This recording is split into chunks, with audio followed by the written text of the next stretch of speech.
Good morning, dear students. Hope you people are fine at your places. ਬੇਟਾ ਤੁਹਾਨੂੰ ਪਤਾ ਹੈ ਕਿ ਅਸੀਂ 10th ਦਾ ਸਿਲੇਬਸ ਕਵਰ ਕਰ ਰਹੇ ਹਾਂ ਤੇ ਜਿਹੜਾ ਅੱਜ ਚੈਪਟਰ ਮੈਂ 10th ਦਾ ਲਿਆ ਹੈ that is very important chapter, that is our 15th chapter, our environment. ਬੇਟਾ ਜਿਹਨੂੰ ਅਸੀਂ ਪੰਜਾਬੀ 'ਚ ਸਾਡਾ ਵਾਤਾਵਰਨ ਕਹਿੰਦੇ ਹਾਂ. This is the 15th chapter of your syllabus and it is very important because ਅੱਜ ਕੱਲ੍ਹ ਜੋ ਐਕਟੀਵਿਟੀਜ਼ ਸਾਡੇ ਇਨਵਾਇਰਮੈਂਟ 'ਚ ਹੋ ਰਹੀਆਂ ਉਹਨਾਂ ਨੂੰ ਕਿੱਦਾਂ ਅਸੀਂ ਕੈਰੀ ਆਊਟ ਕਰ ਸਕਦੇ ਹਾਂ ਜਾਂ ਉਹ ਕਿੱਦਾਂ ਸਾਡੇ ਲਈ ਹੈਲਪਫੁਲ ਹੈ ਜਾਂ ਸਾਡੇ ਲਈ ਹੈਲਪਫੁਲ ਨਹੀਂ ਹੈ. ਕੀ ਹੁੰਦਾ ਹੈ ਇਹ ਬਾਇਓਟਿਕ ਇਨਵਾਇਰਮੈਂਟ, ਕੀ ਹੁੰਦਾ ਹੈ ਬਾਇਓਟਿਕ, ਮਤਲਬ what all things, ozone depletion, very important topic in this chapter. ਤਾਂ ਆਓ ਸ਼ੁਰੂ ਕਰੀਏ ਆਪਣਾ 15th ਚੈਪਟਰ ਜਿਹਨੂੰ ਆਪਾਂ ਕਹਿੰਦੇ our environment ਯਾਨੀ ਸਾਡਾ ਵਾਤਾਵਰਨ. ਬੇਟਾ ਬੇਸਿਕਲੀ ਮੈਂ ਸਭ ਤੋਂ ਪਹਿਲੇ ਤੁਹਾਨੂੰ ਇਹ ਗੱਲ ਦੱਸਣਾ ਚਾਹੁੰਦੀ ਹਾਂ ਕਿ ਜਿਹੜਾ ਸਾਡਾ ਇਨਵਾਇਰਮੈਂਟ ਹੈ ਜਿਹਨੇ ਸਾਨੂੰ ਸਰਾਊਂਡ ਕੀਤਾ ਹੋਇਆ ਹੈ, ਸਾਡਾ ਆਲਾ ਦੁਆਲਾ ਹੈ ਜਿਹੜਾ, ਇਹ 'ਚ ਬੋਥ ਲਿਵਿੰਗ ਥਿੰਗਸ ਅਤੇ ਨੋਨ ਲਿਵਿੰਗ ਥਿੰਗਸ ਰਹਿੰਦੀਆਂ ਨੇ. ਜੇ ਮੈਂ ਲਿਵਿੰਗ ਥਿੰਗਸ ਦੀ ਗੱਲ ਕਰਾਂ ਤਾਂ ਇੱਥੇ ਤੁਸੀਂ ਗੱਲ ਕਰ ਸਕਦੇ ਹੋ ਐਨੀਮਲਸ ਦੀ, ਅਤੇ ਜੇ ਮੈਂ ਨੋਨ ਲਿਵਿੰਗ ਥਿੰਗਸ ਦੀ ਗੱਲ ਕਰਾਂ ਤਾਂ there are buildings, there are so many things which are non living, man mades, ਹੈ ਨਾ. ਬੇਸਿਕਲੀ ਜਿਹੜੇ ਲਿਵਿੰਗ ਥਿੰਗਸ ਹੈ they are called as biotic components, ਠੀਕ ਹੈ. ਅਤੇ ਜਿਹੜੇ ਨੋਨ ਲਿਵਿੰਗ ਥਿੰਗਸ ਹੈ ਉਹਨਾਂ ਨੂੰ ਆਪਾਂ ਏ ਬਾਇਓਟਿਕ ਕੰਪੋਨੈਂਟਸ ਕਹਿੰਦੇ ਹਾਂ. ਅੱਗੇ ਗੱਲ ਕਰਾਂਗੀ interaction between biotic and abiotic components form an ecosystem, ਯਾਨੀ ਜਿਹੜੀ ਇੰਟਰੈਕਸ਼ਨ ਲਿਵਿੰਗ ਅਤੇ ਨੋਨ ਲਿਵਿੰਗ ਥਿੰਗਸ ਦੇ ਵਿੱਚ ਹੁੰਦੀ ਹੈ ਉਹ ਸਾਡਾ ਈਕੋਸਿਸਟਮ ਬਣਾਉਂਦੇ ਨੇ. ਬੇਸਿਕਲੀ ਬਾਇਓਟਿਕ ਅਤੇ ਏ ਬਾਇਓਟਿਕ ਕੰਪੋਨੈਂਟਸ 'ਚ ਜਿਹੜੀ ਇੰਟਰੈਕਸ਼ਨ ਹੁੰਦੀ ਹੈ. ਹੁਣ what is basically ecosystem? In N ecosystem ਦੇ ਵਿੱਚ ਕੀ ਹੁੰਦਾ ਹੈ, ਈਕੋਸਿਸਟਮ ਦੇ ਵਿੱਚ ਲਿਵਿੰਗ ਕੰਪੋਨੈਂਟਸ ਡਿਪੈਂਡ ਕਰਦੇ ਨੇ. ਬੇਟਾ ਕਿੱਤੇ ਡਿਪੈਂਡ ਕਰਦੇ ਹੈ? on each other for their food which give rise to the food chains and food webs. ਇੱਥੇ ਮੈਂ ਸਿੰਪਲ ਜੀ ਗੱਲ ਕਰਾਂਗੀ ਕਿ ਜਿਹੜੇ ਐਨੀਮਲਸ ਹੈ ਜਿੱਦਾਂ ਸਾਡੇ ਵਰਗੇ, ਅਗਰ ਮੈਂ ਹਿਊਮਨ ਬੀਂਗਸ ਦੀ ਵੀ ਗੱਲ ਕਰਾਂ, ਬਿਕੋਜ਼ ਬੇਸਿਕਲੀ ਹੈ ਨਾ, ਮਤਲਬ ਹਿਊਮਨ ਬੀਂਗਸ ਦੀ ਗੱਲ ਕਰਾਂ ਜਾਂ ਡਿਫਰੈਂਟ ਐਨੀਮਲਸ ਦੀ ਗੱਲ ਕਰਾਂ ਤਾਂ ਬੇਸਿਕਲੀ ਦੇ depend upon plants for their food. No doubt ਜਿਹੜਾ human being ਹੈ that is also depend upon animals for dairy product and etc things, but in ecosystem living components ਜਿਹੜੇ ਹੁੰਦੇ ਆ ਉਹ depend ਕਰਦੇ each other ਤੇ. ਕਾਹਦੇ ਲਈ? to give us food, ਹੈ ਨਾ, ਕਿ which give rise to, ਜਿਹਦੇ ਕਰਕੇ ਇੱਕ ਚੈਨਲ ਬਣਦਾ ਹੈ ਜਿਹਨੂੰ ਆਪਾਂ ਕਹਿੰਦੇ ਹਾਂ ਫੂਡ ਚੇਨ. ਕੀ ਕਹਿੰਦੇ ਆ ਬੇਟਾ ਉਸਨੂੰ ਆਪਾਂ? ਫੂਡ ਚੇਨ, ਔਰ ਬੇਸਿਕਲੀ ਵੀ ਕਾਲਡ ਇਟ ਭੋਜਨ ਲੜੀ, ਠੀਕ ਹੈ. ਫੂਡ ਚੇਨ ਔਰ ਵੀ ਕਾਲਡ ਇਟ ਭੋਜਨ ਲੜੀ ਔਰ ਫੂਡ ਵੈਬਸ ਆਰ ਦੇਅਰ, ਮਤਲਬ ਕਿ ਇੱਕ ਦੂਜੇ 'ਤੇ ਡਿਪੈਂਡੈਂਸ ਪਲੱਸ ਇੱਕ ਦੂਜੇ ਦੇ ਵਿੱਚ ਚੇਨਸ 'ਤੇ dependence, that is non as food chains and food webs. ਇਹਨੂੰ ਆਪਾਂ ਅੱਗੇ ਐਕਸਪਲੇਨ ਕਰਾਂਗੇ. ਹੁਣ ਬੇਟਾ ਇਸ ਚੱਕਰ 'ਤੇ ਸਾਰਾ ਫੂਡ ਦਾ, ਇਹ ਫੂਡ ਲਈ ਕਈ ਹਿਊਮਨ ਐਕਟੀਵਿਟੀਜ਼ ਹੁੰਦੀਆਂ ਨੇ. ਹਿਊਮਨ ਐਕਟੀਵਿਟੀਜ਼ ਸ਼ੈਲਟਰ ਲਈ ਵੀ ਹੁੰਦੀਆਂ, ਜਿੱਦਾਂ ਸਾਨੂੰ ਘਰ ਚਾਹੀਦੇ ਹੈ, ਅਸੀਂ ਟਰੀਜ਼ ਕੱਟ ਰਹੇ ਹਾਂ ਬਿਕੋਜ਼ ਸਾਨੂੰ ਪਲੇਸਿਸ ਚਾਹੀਦੀਆਂ. ਬੇਟਾ ਜਿਹੜਾ ਹਿਊਮਨ ਐਕਟੀਵਿਟੀਜ਼ ਹੈ that leads to the environmental problems. ਬੇਟਾ ਇਨਵਾਇਰਮੈਂਟਲ ਪ੍ਰੋਬਲਮਸ ਦੇ ਕਰਕੇ ਸਾਡੀ ਡਿਪਲੀਸ਼ਨ ਹੋ ਰਹੀ ਹੈ. ਕਾਹਦੀ ਡਿਪਲੀਸ਼ਨ ਹੋ ਰਹੀ ਹੈ? ਸਾਡੀ ਓਜ਼ੋਨ ਲੇਅਰ ਦੀ, ਹੈ ਨਾ. ਓਜ਼ੋਨ ਲੇਅਰ ਦੀ ਡਿਪਲੀਸ਼ਨ ਹੋ ਰਹੀ ਹੈ. ਪਰ ਹੁਣ ਜਿੱਦਾਂ ਤੁਹਾਨੂੰ ਪਤਾ ਹੈ ਕਿ ਕਰੋਨਾ ਵਾਇਰਸ ਦੇ ਕਰਕੇ ਮਤਲਬ ਜਿੱਦਾਂ ਹਿਊਮਨ ਐਕਟੀਵਿਟੀਜ਼ ਘਟੀਆਂ ਅਤੇ there is a good news that there is ਕਿ ਓਜ਼ੋਨ ਦੇ ਵਿੱਚ ਇੱਕ ਬਦਲਾਵ 'ਚ ਆਇਆ ਜੋ ਗੁੱਡ ਪੋਜ਼ੀਟਿਵ ਸਾਈਡ 'ਤੇ ਹੈ. ਦੂਜੀ ਗੱਲ, production of huge amount of garbage. Plastics 'ਤੇ ਰੋਜ਼ ਬੋਲਿਆ ਜਾਂਦਾ, ਜੇ ਮੈਂ ਇੱਥੇ ਗਾਰਬੇਜ ਦੀ ਗੱਲ ਕਰਾਂ ਅਤੇ ਪਲਾਸਟਿਕ ਇਜ਼ ਲਾਈਕ ਕਿ ਹਿਊਮਨ ਬੀਂਗਸ ਲਈ ਇਹ ਸਭ ਤੋਂ ਵੱਡਾ ਡਿਸਾਸਟਰ ਹੈ, ਠੀਕ ਹੈ. ਕਾਫੀ ਵਾਰੀ ਇਹ ਵੀ ਲੱਗਿਆ ਕਿ ਇੱਥੇ ਬੈਨ ਲੱਗਿਆ, ਪਰ ਐਜ਼ ਸੱਚ ਪ੍ਰੋਪਰ ਇਹਨੂੰ ਮੇਨਟੇਨ ਕਰਨ ਲਈ ਉਹ ਸਭ ਚੀਜ਼ਾਂ ਨਹੀਂ ਹੋ ਪਾਈਆਂ.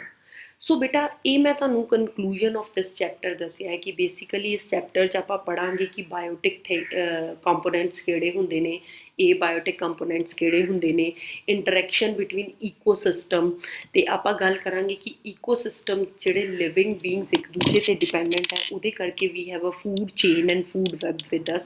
दैन ह्यूमन एक्टिविटीज़ की गल करांगे कि किद्दां ह्यूमन एक्टिविटीज़ ओजोन लेयर की डिप्लीशन वल जा रही है and it produce huge amount of garbage. So let us start my dear students. सब तो पहले मैं गल करांगी ईकोसिस्टम दी बेटा। What is basically ecosystem is? All the interacting organism in an area together with a non-living constitutes of environment form an ecosystem. For example, forest, pond, etc.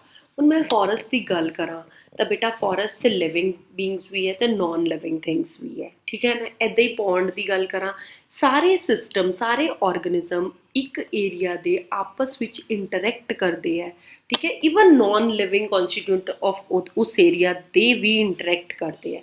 Notes ਕਰ ਸਕਦੇ ਹੋ ਤੁਸੀਂ definition ecosystem the, that all the interacting organism in an area together with non-living constituent of environment form an ecosystem। Basically जो तुसी ecosystem की example दो तो जिदा इत्थे एग्जाम्पल दी हुई है फॉरेस्ट, फॉरेस्ट की एग्जाम्पल दी हुई है, पॉन्ड की एग्जाम्पल दी हुई है। Forest itself make a ecosystem, pond itself make a ecosystem.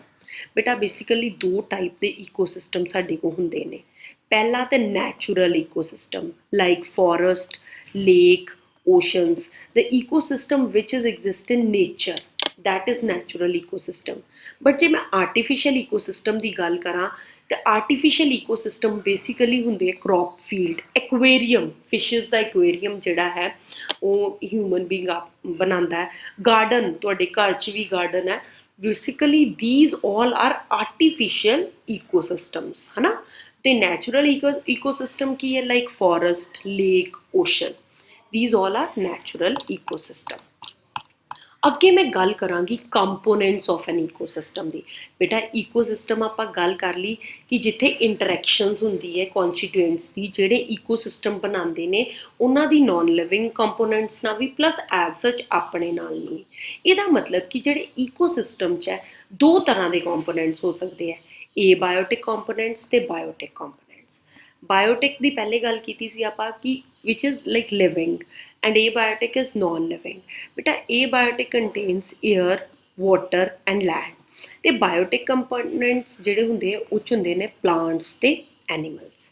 बेटा biotic component ਦੀ ਗੱਲ ਕਰਾਂਗੀ ਤਾਂ biotic component ਤਿੰਨ ਤਰ੍ਹਾਂ ਦੇ ਹੁੰਦੇ ਨੇ, producers, consumers, decomposers। Basically plants ਜਿਹੜੇ ਹੁੰਦੇ ਨੇ ਉਹ ਪ੍ਰੋਡਿਊਸਰ ਚਾਹੁੰਦੇ ਆ ਜਿਹੜੇ ਫੂਡ ਨੂੰ ਪ੍ਰੋਡਿਊਸ ਕਰਦੇ ਨੇ, ਠੀਕ ਹੈ, ठीक है। And what you mean by consumer, जे मैं कंज्यूमर की गल करा तो plants basically human beings are depends, और कोई भी कंज्यूमर है, एनिमल्स है, they are dependent on producer for food, ठीक है। और कंज्यूमर च मैं गल कर सकती हूँ ह्यूमन बीइंग्स की, ह्यूमन बीइंग्स की, एनिमल्स, डिफरेंट एनिमल्स की, ठीक है बेटा। और कंज्यूमर भी अगे 4 तरह के होंगे ने, हर्बीवोर, कार्निवोर, ओमनीवोर ते पैरासाइट्स, ठीक है बेटा। बायोटिक कंपोनेंट च तीजी गल हुंदी है डीकंपोजर्स दी। बेसिकली बैक्टीरिया वगैरह ये आते हैं जो साढ़े को मतलब कोई भी भोजन पदार्थ कोई भी बचिया फूड कंपोनेंट तो उन्होंने डीकंपोज करके मतलब मिट्टी च मिला देंगे ने, and they are also good because ਉਹਦੇ ਨਾਲ ਜਿਹੜੀ ਸਾਡੀ ਸੋਇਲ ਦੀ ਫਰਟੀਲਿਟੀ ਆ ਉਹ ਵੱਧ ਜਾਂਦੀ ਹੈ। ਬੇਸਿਕਲੀ ਡੀਕੰਪੋਜ਼ਰਸ ਆਰ ਉਹ ਜਿਹੜੇ ਡੀਕੰਪੋਜ਼ ਕਰਦੇ ਨੇ ਕਹਿ ਦਿਓ ਲੌਂਗ ਚੇਨਸ ਨੂੰ ਜਾਂ ਕਿਸੇ ਵੀ ਉਸ ਕੌਨਸਟੀਟੂਐਂਟ ਨੂੰ ਜਿਹਨੂੰ ਡੀਕੰਪੋਜ਼ ਕਰਕੇ ਉਹ ਛੋਟੀ ਪਦਾਰਥਾਂ ਵਿੱਚ ਬਦਲ ਦਿੰਦੇ ਨੇ। ਇੱਥੇ ਗੱਲ ਕਰਾਂਗੀ ਕੰਜ਼ਿਊਮਰਸ ਦੀ ਤਾਂ ਮੈਂ ਤੁਹਾਨੂੰ ਕਿਹਾ ਕਿ ਹਰਬੀਵੋਰ, carnivore and omnivore and parasites। beta herbivore is basically flesh eating, herbivore is basically plant eating, carnivore is flesh eating, omni जो दोनों खाते हैं यानी फ्लैश भी ते प्लांट्स भी। तो जे पैरासाइट्स की गल करा तो पैरासाइट्स वो है कि जेड़े उत्ते रह के लिविंग किसी भी प्लांट ते या वी कैन से किसी भी एनीमल ते रह के उन्होंने ही उतों ही अपना फूड प्रोड्यूस करते हैं। So basically ecosystem is of 2 components, abiotic and biotic. where abiotic is a non-living components and biotic are living components. ठीक है, herbivore plant eating, carnivore flesh eating, omnivore दोनों ईटिंग। ਤੇ ਜੇ ਪ੍ਰੋਡਿਊਸਰ ਦੀ ਗੱਲ ਕਰਾਂ ਤਾਂ ਬੇਸਿਕਲੀ ਵਿਚ ਪ੍ਰੋਡਿਊਸਸ ਫੂਡ, ਔਰ basically ਇੱਥੇ ਐਗਜ਼ਾਮਪਲ ਆ ਜਾਏਗੀ ਪਲਾਂਟਸ ਦੀ। ਜੇ ਕੰਜ਼ਿਊਮਰ ਦੀ ਗੱਲ ਕਰਾਂ ਤਾਂ which is depend upon producer on their foods like human beings, animals. ਤੇ ਡੀਕੰਪੋਜ਼ਰਸ ਦੀ ਗੱਲ ਕਰਾਂ which decompose the food particles or anything which can be decomposed. So what is next? Next is very important definitions of abiotic components and biotic components. You can note on your copies all non-living components such as air, water, land, light, temperature, etc. form abiotic components. ਤਾਂ abiotic components ਹੁੰਦੇ ਕੀ ਹੈ? ਉਹ ਸਾਰੀਆਂ non-living components ਜਿਹੜੇ air, water, land, light, temperature ਮਤਲਬ ਜਿਨ੍ਹਾਂ 'ਚ ਜਾਨ ਨਹੀਂ ਹੈ, they are basically called as abiotic components, ਅਜੈਵਿਕ। ठीक है, और जो मैं बायोटिक कंपोनेंट्स की गल करा, all the living components such as plants, animals, bacteria, fungi, etc. form biotic components। ठीक है, तुसी भी ਇਹਦੇ 'ਚ ਹੀ ਆਉਂਦੇ ਹੋ। ठीक है, animals। ਅੱਗੇ ਗੱਲ ਕਰਾਂ on the basis of nutrition, biotic components are further divided into producer, consumer, ਜਿਹਦੀ ਮੈਂ ਹੁਣੇ ਤੁਹਾਡੇ ਨਾਲ ਗੱਲ ਕੀਤੀ, ਤੇ decomposer। ਤੁਸੀਂ ਸਾਰੀਆਂ ਡੈਫੀਨੇਸ਼ਨਸ ਨੋਟ ਕਰ ਸਕਦੇ ਹੋ। Producers, all green plants and blue-green algae can produce their food using abiotic components, hence called producer। ਬੇਟਾ photosynthesis ਕੀ ਹੁੰਦਾ ਹੈ? The process by which plants make their food। ਠੀਕ ਹੈ ਨਾ, ਤੇ ਇੱਥੇ ਪ੍ਰੋਡਿਊਸਰ ਦੀ ਗੱਲ ਕੀਤੀ ਤਾਂ all green plants and blue-green algae, ਜਿਹਨੂੰ ਆਪਾਂ ਮੰਨਦੇ ਹਾਂ ਕਿ ਜਿਹਦੇ ਤੋਂ ਇਹ ਨੇਚਰ ਸ਼ੁਰੂ ਹੋਈ, ਠੀਕ ਹੈ ਨਾ, they can produce using their food abiotic components ਦੇ ਨਾਲ। ਜੇ ਮੈਂ ਕੰਜ਼ਿਊਮਰ ਦੀ ਗੱਲ ਕਰਾਂ ਤਾਂ it include all animals which depend upon producers directly or indirectly for their food। ਠੀਕ ਹੈ ਨਾ, ਕਿ ਬੇਸਿਕਲੀ ਕੰਜ਼ਿਊਮਰ ਕੀ ਕਰਦੇ ਨੇ? Consumer that depend upon producers for what? For their food. ਭਾਵੇਂ ਉਹ ਡਾਇਰੈਕਟਲੀ ਡਿਪੈਂਡ ਹੈ, ਭਾਵੇਂ ਉਹ ਇਨਡਾਇਰੈਕਟਲੀ ਡਿਪੈਂਡ ਹੈ। ਫਰਦਰ ਜੇ ਮੈਂ ਗੱਲ ਕਰਾਂ ਕੰਜ਼ਿਊਮਰਸ ਦੀ ਤਾਂ they are divided into herbivores, carnivorous, omnivorous and parasites। herbivores 'ਚ ਮੈਂ ਤੁਹਾਨੂੰ ਐਗਜ਼ਾਮਪਲ ਦੇਤੀ, plant eaters, carnivore, flesh eaters। ठीक है ना, carnivore is basically flesh eaters, and omnivores eats both plants and animals, for example human। parasites ਦੀ ਮੈਂ ਗੱਲ ਕਰਾਂ ਤਾਂ live on the body of host and take food from it, for example lice, cascuta। ਕੁਛ ਵੀ ਹੋ ਸਕਦਾ ਹੈ ਕਿ ਆਪਾਂ ਜਿੱਥੇ ਉਹ ਰਹਿ ਰਹੇ ਨੇ ਉੱਥੋਂ ਹੀ ਆਪਣਾ ਫੂਡ ਗੇਨ ਕਰਦੇ ਨੇ। Now next is very important term, decomposers include what basically decomposer includes? Decomposer includes organism which decompose the dead plants and animals, for example bacteria, fungi। ਕੀ ਕਹਿੰਦਾ ਹੈ ਕਿ decomposer include ਕਰਦੇ ਨੇ ਜੋ decompose ਕਰਦੇ ਨੇ dead plants ਨੂੰ and animals ਨੂੰ, ਬੈਕਟੀਰੀਆ ਨੂੰ, for example ਇੱਥੇ ਆਪਾਂ ਲਈ ਬੈਕਟੀਰੀਆ ਤੇ fungi। these helps in replenishment of natural resources। ਠੀਕ ਹੈ ਨਾ ਬੇਟਾ, ਬੇਸਿਕਲੀ ਜਿਹੜੇ ਕੋਲ ਪੈਟਰੋਲੀਅਮ ਸਾਨੂੰ ਮਿਲਦੇ ਨੇ ਜਾਂ ਸਾਡੇ ਕੋਲ ਆਫਟਰ ਲੌਂਗ ਟਾਈਮ ਇਹ ਹੁੰਦੇ ਨੇ, that is also because of the presence of these decomposers। so what next? ਭੋਜਨ ਲੜੀ ਇਹਨੂੰ ਕਹਿੰਦੇ ਆ। food chain is the series of organism in which one organism eats another organism as food। ਜਿੱਦਾਂ ਹੁਣ ਆਪਾਂ ਗੱਲ ਕਰੀਏ ਕਿ ਜਿਹੜਾ ਡੀਅਰ ਹੈ, ਠੀਕ ਹੈ, ਉਹ ਗ੍ਰਾਸ ਖਾਂਦਾ ਪਰ ਡੀਅਰ ਨੂੰ ਲੋਇਨ ਖਾ ਜਾਂਦਾ ਹੈ। ਠੀਕ ਹੈ ਨਾ ਬੇਟਾ, this is like a chain, ਕਿ ਇੱਕ ਚੇਨ ਬਣੀ ਹੈ ਨੇਚਰ 'ਚ ਕਿ ਗ੍ਰਾਸ ਕਿਹਨੇ ਖਾਧੀ? ਡੀਅਰ ਨੇ, ਤੇ ਡੀਅਰ ਨੂੰ ਕਿਹਨੇ ਖਾਧਾ? ਲੋਇਨ।